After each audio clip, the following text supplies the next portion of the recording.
Okay guys, next problem. Let's do one of the elastic collisions. So these are some kind of ball that's smashing into some other kind of ball. Maybe they're pool balls, but they're different mass, so who knows. Maybe it's more like a Newton's cradle. But either way, let's do one of these. How about let's do number 5? That seems like a good one. Number 5, well, let me get this on top. Number 5 says that we've got an elastic collision from opposite directions. Elastic means they bounce off. Opposite directions means the one's going that way, one's going that way. You know this from the arrows. You also know this from the sign on the speeds.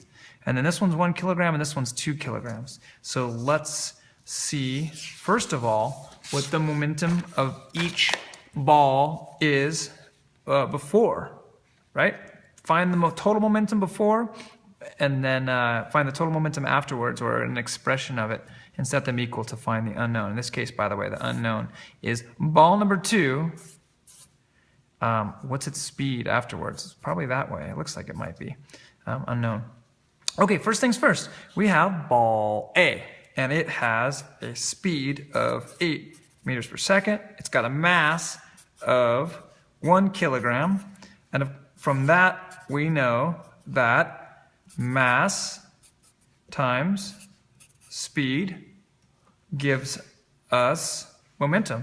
Mass is still 1 kilogram, speed is 8 meters per second, and the momentum of that ball is 8 times 1. Told you physics was easy. 8 times 1. That's the momentum of ball A, that ball. So 8 kilogram meters per second. Ball B is going the other way. It's negative 4 meters per second. Its mass is a little more. That should say B. Its mass is a little more. It's 2 kilograms. And of course, the momentum is mass times velocity equals 2 times negative 4. 2 times negative 4, or I should say 4 times negative, you know what I mean. 2 times negative 4 is negative 8, and my units are kilogram meters per second. So that's momentum of ball 2. Now the total momentum of these 2 balls are just the sum of them. So 8 and negative 8. So last time I checked, 8 and negative 8 gave me 0. So the momentum over here, total momentum equals 0 to start off with. Now, I know what you're thinking. You're thinking, well, that means the total momentum of after the collision will be 0. And you're right. So let's move. Let's see what we can do with that. Most of you, or many of you, are tempted to just say 0 equals, and then show me the momentum for these 2 balls after the collision. But remember, we're not trying to plug in the momentum yet. We're trying to create an expression for that momentum, which will lead us to be able to find the speed. So the 2 balls hit each other. The dark one here launches off to the left with negative speed. The white one launches off to the right with positive speed, an unknown. And we know that the combination of those momenta are 0, but we don't know what that speed is. So let's find out. So first, let's focus on the momentum of ball A. Well, the mass of ball A is still 1 kg. The velocity, the new velocity, VA prime, is negative 3 meters per second. So to save some space, I'm going to do it over here. The new momentum, remember P sub A prime, is MA times VA, M times V, right? So MA times V prime A, and that is 1 kg times negative 3 M over S, and that gives us negative 3 kilogram meters per second. That is PA prime, okay?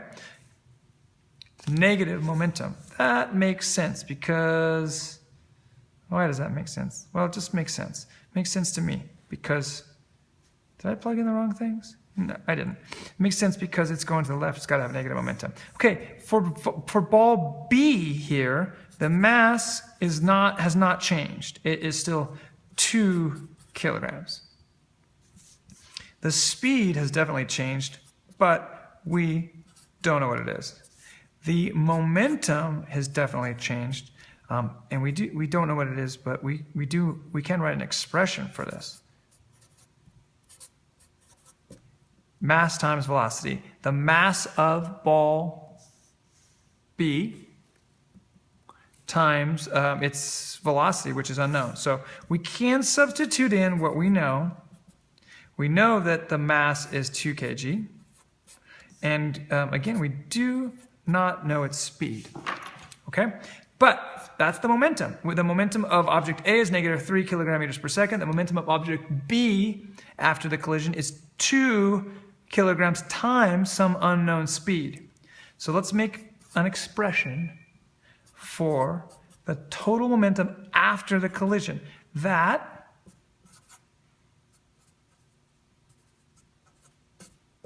plus that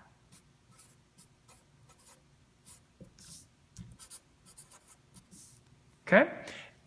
And according to the law of conservation of momentum, this right here should equal 0. Because that was from step 1. So step 3 is going to be take the total momentum from step 1 and set it equal to the total momentum from step 2 minus 3 kg meters per second plus 2 kg times the unknown, the only thing we don't know. And remember, this is multiply and that's plus. And remember, we have to deal with this before we can deal with that. If you need a little help, do this. Take out the units and plug in something that's old and familiar, like an old pair of shoes or your favorite pajamas. If you like dealing with X instead of these weird ones, that's fine. But just remember, we are solving for an unknown, and that unknown is the final speed of the ball B. So I can do this. I add 3 to both sides. And then now I have 3 equals 2 times X. And then now I solve for, I divide 2 by both sides. And I know that X equals 3/2, which is 1.5. In algebra, we'd stop right there. In physics, we come back and we say that VB equals 1.5 meters per second. Numbers have values, so we need to make sure, or numbers have quantities, so make sure we have the speed there. Got it, done. We got the speed of ball number 2, or ball B after the collision.